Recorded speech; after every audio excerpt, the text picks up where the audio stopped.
ప్రపంచ యోగా దినోత్సవం నిర్వహించేటువంటి సందర్భంగా ఏర్పాటు చేసినటువంటి ఈ కార్యక్రమానికి ప్రత్యేక అతిథిగా విచ్చేసినటువంటి గౌరవనీయులు జిల్లా సంయుక్త కలెక్టర్ గారికి, అదేవిధంగా అధ్యక్షత వహించినటువంటి పెద్దలు టూరిజం పీడీ గారికి, ఈ రోజున మనందరికీ తను నేర్చుకున్నటువంటి జ్ఞానం, తను సముపార్జించినటువంటి జ్ఞానం మనందరికీ అందిస్తున్నటువంటి పెద్దలు దర్శన్ గారికి, అదేవిధంగా వారి సంస్థ సభ్యులకి, వేదిక మీద ఉన్నటువంటి సబ్ డివిజనల్ పోలీస్ ఆఫీసర్ గారికి, ఆర్టీఓ గారికి, టెంపుల్ ఈఓ గారికి, విచ్చేసినటువంటి ప్రభుత్వ ఉద్యోగులకి, కదిరి పుర ప్రజలకు, పాత్రికేయులకు అందరికీ కూడా ప్రపంచ యోగా దినోత్సవ శుభాకాంక్షలు. మామూలుగా అందరికీ కొద్దిమంది ఉద్యోగస్తుల కోపం కూడా వస్తుండొచ్చు. దేని నరేంద్ర మోడీ, చంద్రబాబు నాయుడు కలిసి అన్ని మాకు విన్యాసాలు చేస్తున్నారని చెప్పేసి. కానీ రాజకీయాల్లో ఉండేటువంటి వాళ్ళకు కూడా ఒక బాధ్యత ఉంటుంది, నాయకులకు ప్రత్యేకించి ఒక బాధ్యత. ఈ రోజున భారతదేశ చరిత్రలోనే అత్యధిక కాలం ప్రధానమంత్రిగా కొనసాగబడినటువంటి నాయకుడిగా నరేంద్ర మోడీ గారు చరిత్ర సృష్టించిన రోజు. అందులో భాగంగా మనం ఈ రోజు నిర్వహించుకోవడం అనేది కూడా కోయిన్సిడెన్స్ అయినా కూడా ఒక బృహత్తరమైన రోజు అని చెప్పేసి ఈ సందర్భంగా తెలియజేస్తాం. జాతి గర్వించేటువంటి నాయకుడు. ఈ రోజున 76 సంవత్సరాల తర్వాత కూడా వాళ్ళు ఇంత చురుగ్గా, ఇంత శక్తివంతంగా ప్రెజెన్స్ ఆఫ్ మైండ్ పెట్టుకుని పరిపాలించగలుగుతున్నారంటే దైనందిన జీవితంలో వారు పాటిస్తున్నటువంటి క్రమశిక్షణ అనేది వాస్తవాన్ని మనం అందరూ గుర్తిరగాలని చెప్పేసి కూడా సందర్భంగా తెలియజేస్తాం. రాజకీయాల్లో చాలా మంది వస్తూ ఉంటారు, పోతూ ఉంటారు. నాయకులుగా చాలా మంది అవకాశాలు, ఎమ్మెల్యేలుగా, ఎంపీలుగా, ప్రధానమంత్రులుగా, మంత్రులుగా కూడా అవకాశాలు వస్తుంటాయి, పోతుంటాయి. కానీ చరిత్రలో నిలిచిపోయేటువంటి ఏ వ్యక్తిని, ఏ నాయకుడిని చూసినా, ఏ చరిత్రకారుని చూసినా కూడా వాళ్ళ వ్యక్తిగత జీవితంలో క్రమశిక్షణ అనేది ఒక నిరంతర కఠోర శ్రమగానే మనం అందరూ గమనించవచ్చు.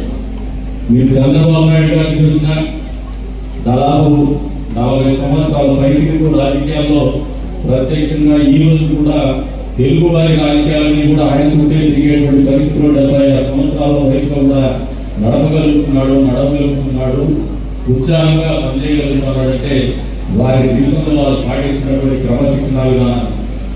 కేవలం యోగా అనేది నేను మరోసారి రమణ మహర్షి గారి గురించి తెలుపు, ఇది కొంచెం మీకు ఇబ్బందికరంగా ఒక నిమిషాలు ఇస్తే మీరు నాకు కన్విక్షన్ ఉంది, ఆ కన్విక్షన్ మీకు కూడా ఇస్తే నేను అనుకుంటాను. రమణ మహర్షి గారిని చూస్తే రమణ మహర్షి గారు చిన్న వయసులో అంత ఆరోగ్యకరమైనటువంటి వ్యక్తిగా ఉంటారు. భయపడేవాడు. ఈ భయం ఏమంటే ఎప్పుడో చాలా వస్తుంది, ఏం చేసేయాలని అని చెప్పేసి భయం ఉంటారు. సరే ఏం చేయాలి చాలా వచ్చినప్పుడు అంటే ఆయన సరే ఏం చేయగలిగితే ఏం చేయలేము, చనిపోవడం తప్పదని ఎరంగా అనుకుంటామని చెప్పేసి ఊపిరి బట్టి అసలు ఏమి అచేతన వ్యవస్థ ఉండిపోయారు. అదే యోగా, అదే ధ్యానం, అదే జీవన పరమాత్మంగా మారింది. ఆహారం బాగుండాలంటే ఆహారం బాగుండాలి. ఆహారం బాగుండాలంటే ఎక్కువ తినడం కాదు, అవసరమైన మేరకు మన శరీరానికి అవసరమైనటువంటి మేరకు భోజించడమే. మహాత్మా గాంధీ చెప్పినటువంటి సత్యాగ్రహం కూడా ఒకసారి ఆలోచన చేస్తే సత్యాగ్రహి పాటించవలసినటువంటి నియమాల్లో మితంగా భుజించాలా, శాకాహారం భుజించాలా అనేది ఒక నియమంగా ఉంది. ఇవన్నీ కూడా మర్చిపోకుండా మన బిడ్డలు కూడా మనం చెప్పాలి. ఇంత పెద్ద వేదిక ఏర్పాటు చేసి, ఈ కార్యక్రమాన్ని ఏర్పాటు చేసి ఈ రోజు ప్రభుత్వాలు కూడా ఖర్చు పెట్టి మరి కార్యక్రమాలు నిర్వహిస్తున్నాయంటే కేవలం మన భావి తరాలుగా అత్యున్నతమైనటువంటి జీవన ప్రమాణాలతో పడుతున్న ఆరోగ్యకరమైనటువంటి, సంతోషకరమైనటువంటి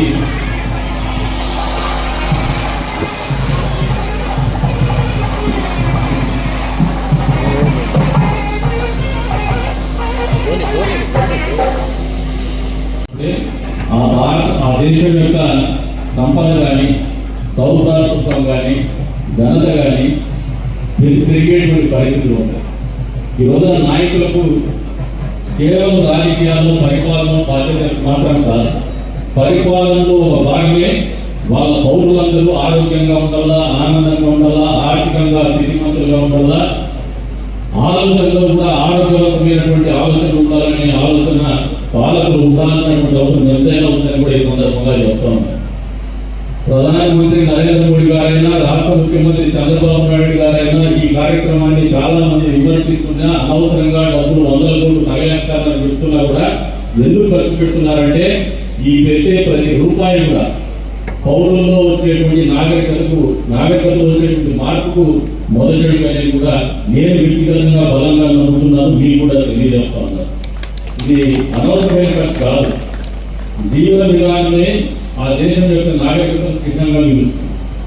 ఈ రోజున పాలకులకి కేవలము పరిపాలించడం అనేది కానీ అధికారం చెలాయించడమే కాదు, మా ఊళ్ళో ఉన్నటువంటి ప్రతి ఒక్కరూ పార్టీలకు అతీతంగా సంతోషంగా బతకాలా, ఆరోగ్యంగా ఉండాలా, ఆర్థికంగా కూడా స్థితిమంతులుగా ఉండాలని కోరుకోవాల్సినటువంటి బాధ్యత, వాళ్ళని సరైనటువంటి గాడిలో ఒక జీవన విధానంలో పెట్టాల్సినటువంటి బాధ్యత కూడా చరిత్రలో రాజులు చూసిన, పురాణాల్లో దేవుళ్ళను చూసిన, కలియుగంలో కూడా నాయకులు పెట్టే అవసరమైనది, అనివార్యమైనది కూడా వాస్తవం అని చెప్పేసి కూడా తెలియజేసుకుంటూ అందులో భాగంగానే ఇటువంటి కార్యక్రమాలు జరగాలి.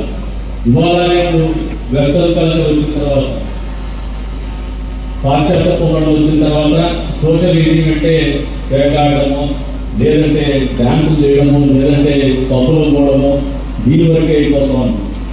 దానికంటే ఈ పెద్ద సోషల్ ఈటింగ్, ఇంతమంది సమూహం ఒకసారి కూర్చొని ఒక ఆలోచనకు వచ్చేసి ఒక ప్రక్రియ చేపట్టారంటే అది ఖచ్చితంగా ఊరు మొత్తం గమనిస్తుంది. సాధ్యమైనంత వరకు పిల్లలు కూడా ఆచరణకి తీసుకొస్తారనే వాస్తవం చెప్పి కూడా ఈ సందర్భంగా తెలియజేస్తాం. అందుకే మనకైతే ఇక్కడ కుటుంబ పరిమాణంలో విన్నామంటే 18వ తారీఖు కుటుంబ పరిమాణంలో కూడా ఈ యోగాంధ్ర కార్యక్రమం జరగబోతుంది.